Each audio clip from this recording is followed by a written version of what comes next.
তোমার যদি জীবনে চাওয়া হয় আমাকে প্রচুর টাকা ইনকাম করতে হবে, গাড়ি বাড়ির মালিক হতে হবে, তুমি যদি শিক্ষক হতে চাও তাহলে তুমি গাড়ি বাড়ির মালিক হতে পারবে না। তুমি যদি বিসিএস ক্যাডার হও তাহলে কিন্তু গাড়ি বাড়ির মালিক হতে পারবে না। হতে পারবা ওই সিস্টেম করে। তুমি যদি মনে করো না আমার সম্মান চাই, তাহলে you can drive the BCS cadre, drive the teacher, ভালো করে পড়াশোনা করো প্রথম বর্ষ থেকে।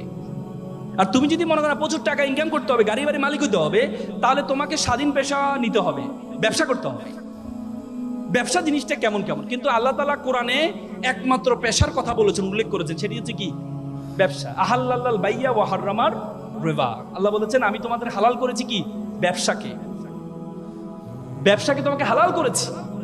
এবং ইসলামের 10 জন আশারে মুবাশশারা, 10 জন যারা জান্নাতের সুসংবাদ পেয়েছে, তাদের মধ্যে 9 জনে ছিল ব্যবসায়ী।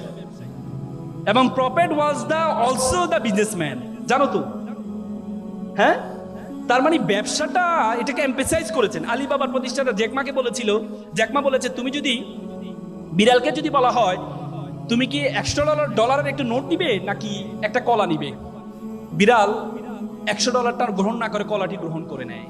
কারণ বিড়াল জানে না $100 দিয়ে শত শত কলা কেনা সম্ভব। তেমনি যুব সমাজকে যদি বলে তুমি কি চাকরি করবা নাকি ব্যবসা করবা, যুব সমাজ চাকরিটি গ্রহণ করে।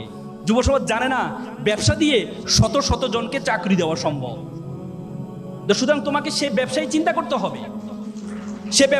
করতে হবে। এবং তোমরা জানো যে ইসলামের যে প্রচার প্রসার হয়েছে, ব্যবসায়ীরা এসেই কিন্তু প্রচার করেছে। তোমরা সিন্দাবাদ দেখেছো না? সিন্দাবাদ কেন আমরা দেখেছি? সিন্দাবাদে দেখবে ব্যবসায়ীরা আরব থেকে আসছে, এসে এখানে ব্যবসা শুরু করেছে, বিয়ে শাদী করেছে।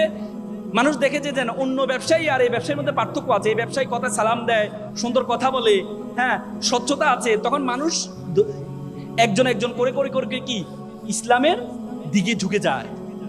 তার মানে ব্যবসা। এবং আল্লাহ রাসূল একটা হাদিস আছে, কাজাল ফাকরু ইয়াকুন আল কুফরান। আল্লাহ রাসূল বলেছে দারিদ্রতা মানুষকে কাফেরের দিকে ধাবিত করে, দারিদ্রতা মানুষকে কাফের বানিয়ে ফেলে। সুতরাং আমরা সবসময় এমফেসাইজ করি যে গরিব থাকো, টাকা পয়সা এত লাভ কি? দুনিয়া করা দরকার না, আখিরাত করো না। ইসলামের যত বড় বড় ইবাদত আছে, সবচেয়ে বেশি বড় ইবাদত গুলো কিন্তু ধনীর জন্য। রোজা, এই তোমার কোরবানি কার জন্য? গরিবের জন্য। হজ কার জন্য? গরিবের জন্য। যাকাত কার জন্য? গরিবের জন্য। কার জন্য?